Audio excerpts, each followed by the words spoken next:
आज के वीडियो में हम बात करने जा रहे हैं एक बहुत ही महत्वपूर्ण टॉपिक के बारे में, RTE admission. RTE means right to education, शिक्षा का अधिकार। तो शिक्षा के अधिकार के अंतर्गत जो भी प्राइवेट स्कूल्स हैं उनके अंदर जो निःशुल्क प्रवेश प्रक्रिया है उसके बारे में हम आज के वीडियो के माध्यम से जानने का प्रयास करेंगे। तो इसी को लेकर मैंने वीडियो का टाइटल भी दिया है, आरटीई प्रवेश प्रक्रिया क्या है और आरटीई के अंतर्गत प्राइवेट स्कूल में निःशुल्क प्रवेश की प्रक्रिया को विस्तार से समझें। तो अगर मैं शिक्षा के अधिकार के अंतर्गत जो ये प्राइवेट स्कूलों में एडमिशन हो रहे हैं, तो अगर इसकी बात करूं तो ये एडमिशन होते हैं आपके शिक्षा का अधिकार अधिनियम 2009 की धारा 12(1) के अंतर्गत।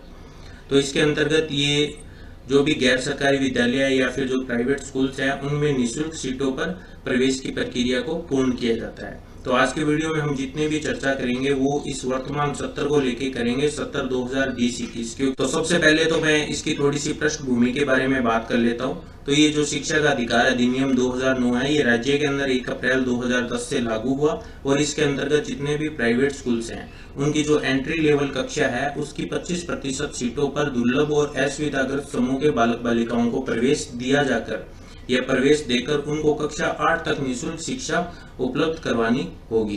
तो जितने भी प्राइवेट स्कूल्स हैं उनकी जो एंट्री लेवल कक्षा है वो कक्षा अभी लगभग स्कूलों की कक्षा प्रथम जो है वो एंट्री लेवल कक्षा रहेगी। इससे पूर्व के जो सत्र थे उसके अंदर जो पूर्व प्राथमिक कक्षाएं होती है उसे भी एंट्री लेवल कक्षा माना जा रहा था, तो वहां पर भी एडमिशन दिए जा रहे थे। लेकिन अभी जो वर्तमान सत्र है 2020-21 इसके अंदर जो एंट्री लेवल कक्षा रहेगी आरटीई एडमिशन के अंतर्गत वो कक्षा प्रथम ही रहेगी। तो वहीं उसी प्रथम कक्षा के अंदर ही आपको एडमिशन दिया जाएगा।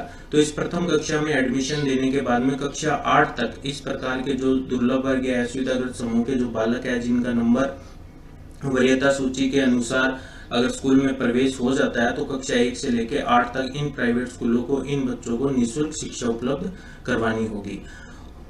और इन विद्यालयों के द्वारा ये जो निःशुल्क शिक्षा उपलब्ध करवाई जा रही है, इस संबंध में इन बालकों की जो फीस का पुनर्भरण होता है वो भी राज्य सरकार के द्वारा इन स्कूलों को कर दिया जाता है।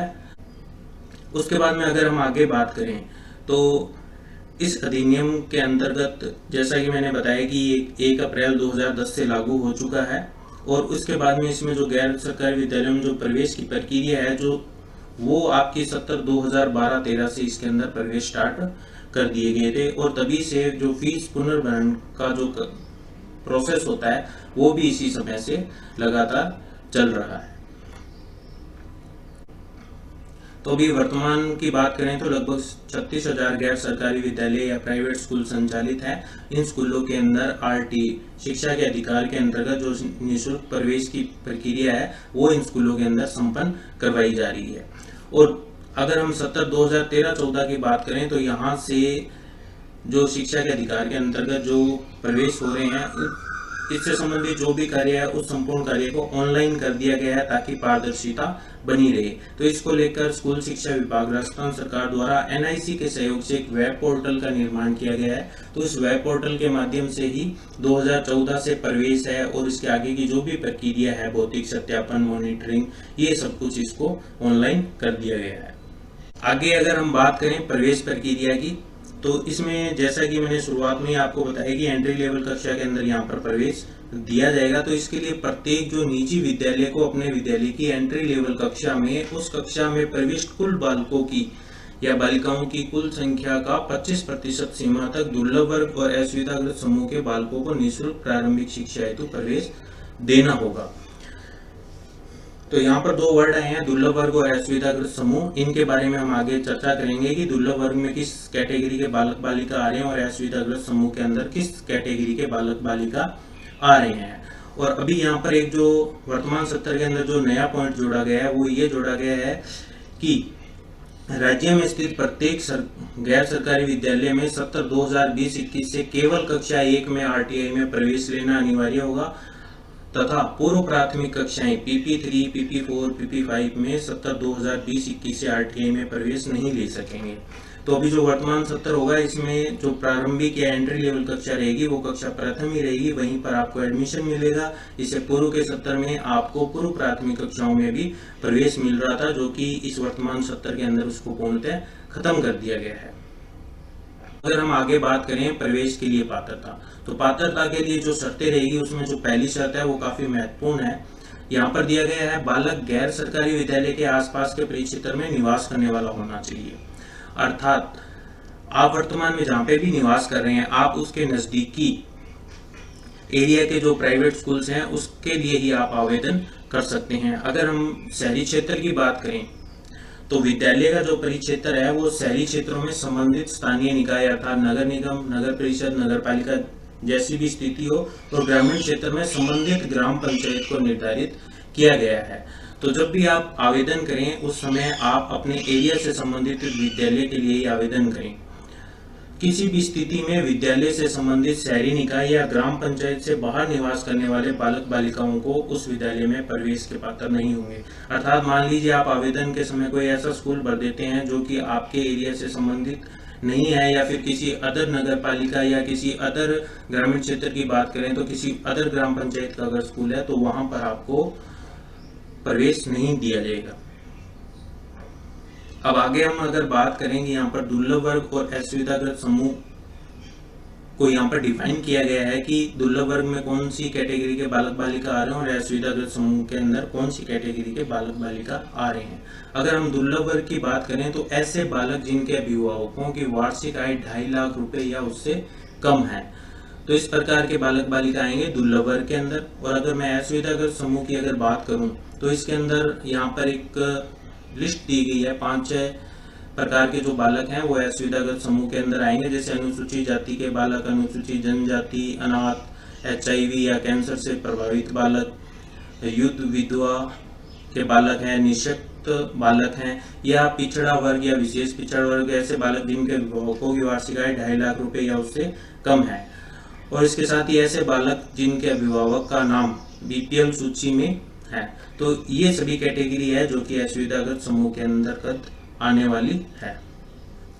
अब हम अगर आगे बात करें तो प्रवेश के लिए आयु संबंधी पात्रता क्या रहेगी। जैसा कि मैंने अभी बताया कि वर्तमान सत्र के अंदर जो प्रवेश है वो केवल और केवल मात्र प्रथम कक्षा में ही दिया जाएगा। इससे पूर्व प्राथमिक कक्षाओं में भी प्रवेश दिया जा रहा था, तो उस समय क्या है, बच्चे की जो आयु संबंधी पात्रता थी वो लगभग 3 वर्ष या 3.5 वर्ष थी। अभी वर्तमान में कक्षा प्रथम में प्रवेश होंगे तो इस अनुसार से आपकी एंट्री लेवल कक्षा अगर फर्स्ट रहेगी तो प्रवेश हेतु आयु को भी आपका बढ़ा दिया गया है यहाँ पर 5 वर्ष या उससे अधिक, परंतु 7 वर्ष से कम। तो ये आपके प्रवेश हेतु यहाँ पर आयु रहेगी। और विद्यालय में प्रवेश हेतु बालक या बालिका की न्यूनतम या अधिकतम आयु इस वर्ष 31 मार्च 2020 को पूर्ण हो जानी चाहिए। अर्थात 31 मार्च 2020 तक जिस बच्चे की उम्र 5 वर्ष या उससे अधिक या फिर 7 वर्ष से कम है, इस प्रकार के बच्चे RTI के अंतर्गत प्रवेश प्रक्रिया में भाग ले सकेंगे। आगे अगर हम बात करें निःशुल्क प्रवेश हेतु निवास प्रमाण पत्र। निःशुल्क प्रवेश हेतु अगर हम प्रमाण पत्र की बात करें, क्योंकि यहाँ पर जैसा कि एक महत्वपूर्ण बिंदु दिया गया था कि आप जिस विद्यालय के लिए आवेदन कर रहे हैं वो आपके क्षेत्र से संबंधित होना चाहिए, तो इसलिए आपको यहाँ पर अपना निवास प्रमाण पत्र आपको देना होगा। तो जो निवास प्रमाण पत्र होगा वो बालक या अभिभावक के निवास के संबंध में संबंधित तहसीलदार द्वारा जारी मूल निवास प्रमाण पत्र यहाँ पर मान्य होगा। निवास के संबंध में बालक और अभिभावक के अन्य अगर वैधानिक दस्तावेजों के रूप में आप राशन कार्ड, आधार कार्ड, मतदाता पहचान पत्र, ड्राइविंग लाइसेंस, बिजली का बिल, पानी का बिल भी मान्य हो सकते हैं। विद्यालय के प्रमाण के रूप में, निवास के प्रमाण के रूप में इनमें से कोई भी दस्तावेज दिया जा रहा है तो उसके अंदर आपके वार्ड का स्पष्ट वहां पर उल्लेख होना चाहिए। अगर आपके वार्ड का वहां स्पष्ट उल्लेख नहीं है तो आप संबंधित सरपंच, वार्ड पंच या पार्षद से प्रमाणित करवाने के बाद में दस्तावेज वहां पर दे सकते हैं। और उसके बाद में निःशुल्क प्रवेश हेतु दुर्लभ वर्ग और असुविधाग्रस्त समूह से संबंधित जो प्रमाण पत्र है उसमें जो अभी आपको कैटेगरी बताई थी उस कैटेगरी से संबंधित आपको प्रमाण पत्र वहां पर संबंधित जो सक्षम अधिकारी होगा उसके द्वारा जारी किया गया प्रमाण पत्र वहां पर देना होगा। और अगर कोई बच्चा अगर HIV या कैंसर से पीड़ित बालक बालिका या अभिभावक के संबंध में है तो वो किसी भी रजिस्टर्ड डायग्नोस्टिक केंद्र या जो लैब्स होती हैं उनकी रिपोर्ट वहां पर देंगे तो वो वहां पर मान्य की जाएगी। और निःशुल्क प्रवेश हेतु आयु के लिए जो दस्तावेज की अगर हम बात करें तो वहां पर जो जन्म प्रमाण पत्र है वो आपका लागू होगा। और जन्म प्रमाण पत्र नहीं होने की स्थिति के अंदर आप अस्पताल या साइड नर्स या दाई एएनएम रजिस्टर का अभिलेख वहां पर दे सकते हैं, या आंगनबाड़ी के अंदर अगर बच्चा पूर्व में पढ़ रहा है तो उसका अभिलेख आप वहां दे सकते हैं, या फिर आधार कार्ड। लेकिन ये दस्तावेज देने के बाद में जब भी बच्चे का वरीयता क्रम के अनुसार अगर विद्यालय के अंदर प्रवेश हो जाता है तो उस समय आपको वहां पर जन्म प्रमाण पत्र देना आवश्यक है। इसके बाद हम बात करें प्रवेश के लिए एक कुछ डेट्स फिक्स की गई है, जिसको उस डेट्स के अनुसार ये पूरा जो एडमिशन का प्रोसेस है वो संपन्न होता है। तो यहाँ पर जैसे विज्ञापन तो यहाँ पर जारी हो चुके हैं और विद्यालय का जो प्रोफाइल अपडेट भी यहाँ पर अपडेट हो चुका है। इसके बाद बात आती है कि अभिभावकों द्वारा ऑनलाइन आवेदन करना। तो इस प्रक्रिया के अंतर्गत जो भी अभिभावक अपने बच्चों को प्रवेश दिलाना चाह रहे हैं उनके लिए ये महत्वपूर्ण पॉइंट है। यहाँ पर जो प्रवेश की प्रक्रिया है वो 9 जुलाई 2020 से स्टार्ट हो चुकी है और ये आपकी 24 जुलाई 2020 तक चलने वाली है। तो जो भी अभिभावक शिक्षा के अधिकार के अंतर्गत निःशुल्क प्रवेश प्रक्रिया हेतु एडमिशन करवाना चाह रहे हैं वो 9 जुलाई से लेकर 24 जुलाई के मध्य ऑनलाइन आवेदन करवा सकते हैं। उसके बाद ऑनलाइन लॉटरी द्वारा प्रवेश हेतु बालकों का जो वरीयता क्रम है वो लॉटरी आपकी निकलेगी 30 जुलाई 2020 को राज्य स्तर पर एनआईसी के माध्यम से। और उसके बाद में जो भी लॉटरी के बाद में जो एक वरीयता क्रम मिलता है उस क्रम के अनुसार आपको विद्यालय के अंदर रिपोर्टिंग करनी है। उसकी लास्ट डेट आपकी रहेगी 7 अगस्त 2020। इसके बाद के जो भी काम है वो संबंधित विद्यालय के रहेंगे, तो उसके ऊपर हम ज्यादा चर्चा नहीं करेंगे। इसके बाद में बात आती है कि आवेदन की प्रक्रिया क्या रहेगी, मतलब आप आवेदन किन किन चैनलों के माध्यम से कर सकते हैं। तो यहाँ पर अगर मैं पहले पॉइंट की बात करूँ तो कोई भी अभिभावक अपने परिक्षेत्र के गैर सरकारी विद्यालय या प्राइवेट स्कूल में निःशुल्क सीट पर प्रवेश हेतु ऑनलाइन आवेदन कर सकता है। सिर्फ और सिर्फ ऑनलाइन ही आवेदन होंगे, यहाँ पर ऑफलाइन का कोई भी ऑप्शन नहीं रखा गया है। अगर कोई स्कूल केवल लड़कों या केवल लड़कियों के लिए है तो उसमें केवल लड़कों या लड़कियों को ही प्रवेश दिया जाएगा। तो ये तो कॉमन सी बात है। उसके बाद में आगे बात आती है कि सर्वप्रथम अभिभावकों को private school web portal www.rajpsp.nic.in को एक्सेस कर बालक और स्वयं के संबंध में पात्रता संबंधी आवश्यक सूचनाएं प्रविष्ट करनी होगी।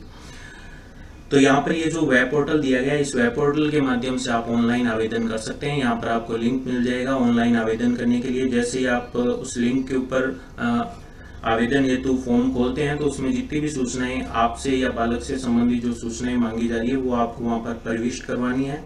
प्रविष्ट करवाने के बाद जैसे ही आपको वहां पर एक मोबाइल नंबर भी देना है। उस मोबाइल नंबर के ऊपर आपको एप्लीकेशन आईडी और पासवर्ड प्राप्त होंगे। इस एप्लीकेशन आईडी और पासवर्ड के माध्यम से ही आप उस आईडी के अंदर लॉगिन करके अपना आवेदन कर पाएंगे। उसके बाद में एक यहाँ पर महत्वपूर्ण पॉइंट और ध्यान रखना है कि आप जब भी आवेदन करें उस समय आपकी जो भी डिटेल्स है उसको आप 2 बार चेक कर लें, क्योंकि यहाँ पर आप जो भी नाम, बच्चे के नाम की स्पेलिंग है, जन्म तिथि है, या जो भी आप सूचनाएं यहाँ पर प्रविष्ट कर रहे हैं वो त्रुटि रहित होनी चाहिए। अगर उसमें कोई भी त्रुटि आती है तो वो आगे जाके आपकी प्रवेश प्रक्रिया के अंदर आपकी बाधक बन सकती है और इसका दायित्व आपका स्वयं का या अभिभावक का ही रहेगा। और अभिभावक जब भी आवेदन करेंगे तो आवेदन करते समय वो मैक्सिमम अपने परिक्षेत्र या एरिया से संबंधित 15 स्कूलों का वहां पर चयन कर सकता है। ऑनलाइन आवेदन करने के बाद पोर्टल पर भरी गई सूचनाओं को लॉक करना है। ये पॉइंट थोड़ा सा महत्वपूर्ण है, क्योंकि कई बार क्या होता है कि आपने स्कूल्स वहां पर सिलेक्ट कर लिए, उसके बाद अगर आप उसको लॉक नहीं करते हो तो ये आपका जितना भी डिटेल्स है वो संबंधित जहां पर लॉटरी का प्रोसेस होगा, एनआईसी का जो मेन पोर्टल है वहां तक ये सूचनाएं आपकी नहीं जाएगी। तो इसलिए आपको इन सूचनाओं को लॉक करना जरूरी है और लॉक करने के बाद आप प्रिंट अवश्य उसका ले लें। इसके बाद में एक अल्टरनेट के रूप में आपको यहाँ पर मोबाइल ऐप भी दिया गया है। आप गूगल प्ले स्टोर में जाकर राजस्थान प्राइवेट स्कूल ऐप को डाउनलोड करके इस ऐप के माध्यम से भी आप ऑनलाइन आवेदन कर सकते हैं। उसके बाद में अगर हम बात करें विद्यालय में रिपोर्टिंग, तो जैसे ही आपका लॉटरी के बाद में आपको वरीयता क्रम मिल जाता है तो वरीयता क्रम के अनुसार आपको स्कूल के अंदर रिपोर्टिंग करना है। रिपोर्टिंग के लिए भी अंतिम तिथि यहाँ पर रखी गई है। तो जब भी आप विद्यालय के अंदर रिपोर्टिंग करें तो उस समय आप आवेदन पत्र के प्रिंट आउट और आवश्यक दस्तावेज सहित इच्छित विद्यालय में निर्धारित तिथि तक अनिवार्य रूप से उपस्थित होकर प्रवेश हेतु रिपोर्टिंग करानी होगी और आवेदन पत्र के साथ संलग्न रिपोर्टिंग प्रपत्र भी भरकर आपको देना होगा और साथ ही विद्यालय से इसकी पावती भी लेनी होगी। तो एक फॉर्मेट है, वो आगे जाके मैं आपको दिखा दूंगा कि वो कौन सा रिपोर्टिंग फॉर्मेट है, वो भी आपको फिल करके वहां पर देना है और उसके बाद में वहां से आपको प्राप्ति प्राप्त करनी है। और आवेदन पत्र के ऊपर भी बच्चे का फोटो लगा हुआ होना अनिवार्य है। उसके बाद में अगर हम आगे बात करें, विद्यालय में निर्धारित तिथि तक रिपोर्ट नहीं करने पर बालक या बालिका को प्रवेश का पात्र नहीं माना जाएगा। यदि कोई भी विद्यालय रिपोर्टिंग करने से मना करता है तो इस संबंध में पोर्टल पर आपको शिकायत के लिए एक ऑप्शन दिया गया है, तो आप वहां पर जाकर शिकायत कर सकते हैं। उसके बाद में वरीयता सूची के निर्धारण हेतु निकाली गई केंद्रीकृत ऑनलाइन लॉटरी में प्राप्त सभी आवेदन पत्रों के आधार पर वरीयता क्रम का निर्धारण किया जाएगा। तो यहाँ पर ये जो लॉटरी सिस्टम होगा ये रैंडमली रहेगा, तो इसके अनुसार आपको एक वरीयता क्रम मिल जाएगा। तो इस वरीयता क्रम के अनुसार ये जरूरी नहीं है कि आप जितने भी बालकों को वरीयता क्रम मिला है उन सभी का वहां पर प्रवेश होगा, क्योंकि प्रवेश 25% सीटों पर ही होना है। अब आगे हम बात करें कि रिपोर्टिंग के समय जो आवश्यक पत्र हैं उनमें किन किन पत्रों की जांच होगी। तो जांच के संबंध में दुर्लभ वर्ग के बालकों के लिए तो अभिभावक की वार्षिक आय 2.5 लाख रुपए तक होने का प्रमाण पत्र आपको देना होगा।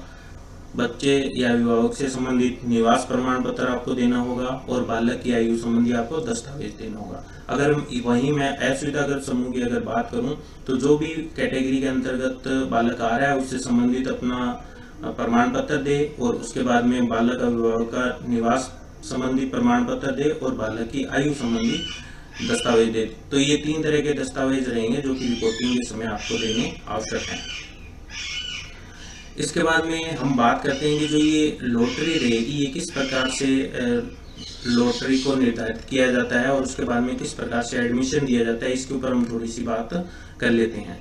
तो ऑनलाइन प्राप्त आवेदनों का प्रवेश हेतु वरीयता क्रम निर्धारित सॉफ्टवेयर द्वारा रैंडम विधि से निर्धारित तिथि को राज्य स्तर पर NIC द्वारा किया जाता है। तो यहाँ इस संबंध में जो भी सॉफ्टवेयर है वो रैंडमली बच्चों का वरीयता क्रम वहां पर निर्धारित कर देता है और ये कार्य राज्य स्तर पर NIC के माध्यम से किया जाता है। तो साथ ही इसका जो 2 नंबर पॉइंट दिया गया है वो भी आप विशेष तौर से ध्यान रखें कि इस वरीयता क्रम के अनुसार बच्चों को जो भी वरीयता सूची मिल रही है तो आप इस सूची को अंतिम चयन सूची न समझें, क्योंकि ये सिर्फ आपको वरीयता सूची मिली है। इस वरीयता सूची के अनुसार आपको स्कूल के अंदर प्रवेश मिलेगा। अगर किसी स्कूल के अंदर प्रवेश कम होते हैं तो हो सकता है आपका वहां पर प्रवेश ना हो, तो इसीलिए आप जो वरीयता सूची है उसको आप अंतिम चयन सूची ना समझें। उसके बाद में प्रवेश के लिए स्कूल के द्वारा एक रोस्टर प्रक्रिया को अपनाया जाता है, उसके ऊपर हम थोड़ी सी चर्चा कर लेते हैं। निःशुल्क प्रवेश बालकों की केंद्रीकृत लॉटरी द्वारा जारी वरीयता सूची और शेष 75% सीट्स पर प्रविष्ट बालकों की सूची को निम्न रोस्टर के आधार पर तैयार किया जाता है। तो किसी भी स्कूल के अंदर जो पहला प्रवेश होगा वो रहेगा निःशुल्क प्रवेश, अर्थात RTI के अंतर्गत जिस बच्चे को वरीयता क्रम मिला है उसका यहाँ पर पहले प्रवेश होगा। उसके बाद स्कूल के अंदर 3 सामान्य प्रवेश होंगे, उसके बाद में अगला प्रवेश निःशुल्क प्रवेश होगा, उसके बाद फिर 3 सामान्य प्रवेश होंगे। तो इस प्रकार से ये प्रक्रिया रहेगी। यहाँ पर 40 बच्चों का एक तरह से प्रवेश प्रक्रिया को दर्शाया गया है। तो इस मान लीजिए किसी स्कूल में अगर 40 बच्चों का प्रवेश होता है तो उसमें निःशुल्क प्रवेश 10 हुए हैं और सामान्य प्रवेश यहाँ पर 30 हुए हैं। तो ये 25 और 75% का रेशियो आ गया है। यहाँ पर 25% के अंदर निःशुल्क प्रवेश वाले या RTI के अंतर्गत प्रवेश हुए हैं, RTI के अंतर्गत जो प्रवेश हुए हैं वो आपके 10% हो गए और जो सामान्य प्रवेश है वो आपके 30 हो गए। तो ये 25/75 का रेशियो यहाँ पर हो गया है। उपरोक्त रोस्टर एंट्री कक्षा के लिए 40 बालकों की संख्या के आधार पर निर्धारित किया गया है। संख्या अधिक होने पर ये प्रक्रिया निरंतर चलती रहेगी। वो भी आपके साथ में शेयर कर लेते हैं। राज्य सरकार द्वारा प्रति बालक निर्धारित व्यय यूनिट में पाठ्य पुस्तकों की कीमत सम्मिलित की गई है। अतः संबंधित पक्षों को निर्देशित किया जाता है कि निजी विद्यालयों में निःशुल्क सीट पर प्रवेश लेने वाले बालकों को पाठ्य पुस्तकें विद्यालय द्वारा निःशुल्क उपलब्ध कराई जाएगी। अर्थात RTI के अंतर्गत जो भी प्रवेश हो रहे हैं उन बालकों को जो पाठ्य पुस्तकें हैं वो संबंधित विद्यालय द्वारा निःशुल्क उपलब्ध कराई जाएगी, क्योंकि उन पाठ्य पुस्तकों से संबंधित यूनिट कॉस्ट के रूप में जो पुनर्भरण की राशि होती है उसके अंदर उसको सम्मिलित करके विद्यालय को दे दिया जाता है। तो इस संबंध के अंदर 30/4/2013 को जारी दिशा निर्देश भी जारी किए जा चुके हैं। तो इसके बाद में आपसे बात कर लेते हैं कि रिपोर्टिंग के समय आपको जो पत्र है या आवेदन पत्र का जो प्रारूप है वो आपका ये प्रारूप रहेगा। इसके अंदर कुछ सूचनाएं आपसे मांगी गई है, वो सूचनाएं आप फिल कर दें और जो भी बच्चा है उसका यहाँ पर प्रवेशार्थी का फोटो आपको लगाना है। उसके बाद में यहाँ पर ये डिटेल्स फिल करने के साथ ही आपसे जो भी दस्तावेज बताए गए हैं पूर्व में वो दस्तावेज आपको इसके साथ में संलग्न करके स्कूल के अंदर आपको रिपोर्टिंग करनी है। उसके साथ साथ ये माता पिता या संरक्षक द्वारा एक शपथ का घोषणा पत्र भी रहेगा, ये भी आपको वहाँ पर अवेलेबल कराना है। और उसके साथ में एक ये फॉर्मेट वो रहेगा जिसके ऊपर आपको पावती दी जाएगी। तो इसके अंदर 2 पार्ट्स हैं रिपोर्टिंग प्रपत्र के, एक विद्यालय प्रति है और एक अभिभावक प्रति है। तो आप इसे भी फिल करके ले जाएं, इसके ऊपर विद्यालय द्वारा आपको पावती दी जाएगी। तो इस प्रकार से कुछ फॉर्मेट्स हैं जो कि रिपोर्टिंग के समय आपको वहां पर फिल करने के बाद में उपलब्ध करवाने हैं। उसके बाद में मैं इस पोर्टल की भी थोड़ी सी आपके साथ में बात कर लेता हूं। तो जिस पोर्टल की हम चर्चा कर रहे थे उसके लिए आप कोई भी वेब ब्राउजर ओपन कर लें और उसके बाद में हमारी जो वेबसाइट है duittb.wordpress.com आप इसे ओपन कर लें। इस वेबसाइट का लिंक वीडियो के डिस्क्रिप्शन में आपको दे रखा है। जैसे आप इसे ओपन करेंगे, ओपन करने के बाद में आपको नीचे की साइड में यहाँ पर मूव करना है। आप यहाँ पर अगर मूव करते हैं तो आप यहाँ पर देखेंगे वेबसाइट्स। यहाँ वेबसाइट्स इनके अंदर जो महत्वपूर्ण वेबसाइट्स होती हैं उनके लिंक्स आपको यहाँ पर अवेलेबल करवाए गए हैं। इनके अंदर आप देखेंगे तो यहाँ पर RTE पोर्टल, तो RTE पोर्टल का यहाँ पर डायरेक्ट लिंक आपको अवेलेबल करवाया गया है। सिंपली आप यहाँ पर क्लिक करें। जैसे आप क्लिक करेंगे आप इस पोर्टल के ऊपर आप मूव कर जाएंगे। तो ये पोर्टल है, यहाँ से आपको सभी महत्वपूर्ण सूचनाएं आपको यहाँ पर मिल जाएगी। आज मैंने जितनी भी चर्चा की है उसके लिए दस्तावेज के अंदर आप अगर आएंगे तो यहाँ पर 70-20-21 के दिशा निर्देश दे रखे हैं। इसके ऊपर आप अगर और अधिक जानकारी लेना चाहते हैं तो यहाँ पर आप क्लिक करते हुए और भी डिटेल से जानकारी प्राप्त कर सकते हैं। इसके अलावा यहाँ पर इस पोर्टल पे आप स्कूल्स की, अपने एरिया के संबंधित स्कूल्स की आप डिटेल्स यहाँ पर देख सकते हैं अभिभावकों के लिए, और कुछ यहाँ पर टैब्स बनाए गए हैं। तो आप यहाँ पर कंप्लीटली RTE एडमिशन के बारे में यहाँ पर जान सकते हैं। और इसी पोर्टल पर आपको ऑनलाइन आवेदन करने का लिंक भी आपको अवेलेबल करवाया गया है। तो इसके लिए आप देख रहे हैं यहाँ पर ये जो लोगो है जो मूव कर रहा है, आपको इस लोगो के ऊपर आपको क्लिक करना है। जैसे आप इसके ऊपर क्लिक करेंगे तो जो छात्र के लिए ऑनलाइन आवेदन का जो प्रोसेस है वो यहाँ पर आपके सामने ओपन हो जाएगा। तो यहाँ से आप नए आवेदक यहाँ से आवेदन करें। तो यहाँ पर क्लिक करते हुए आप इस आवेदन प्रक्रिया के अंदर आप भाग ले सकते हैं। तो दोस्तों इस प्रकार से उम्मीद करूंगा वीडियो में दी गई जानकारी आपको पसंद आई होगी, या फिर RTI एडमिशन से संबंधित जितने भी पॉइंट्स हैं या जो भी डाउट्स हैं वो सभी आपके क्लियर हो गए होंगे। अगर आपको वीडियो में दी गई जानकारी पसंद आई तो आप वीडियो को लाइक करें, शेयर करें और साथ ही हमारे चैनल को आप सब्सक्राइब करें। Thank you.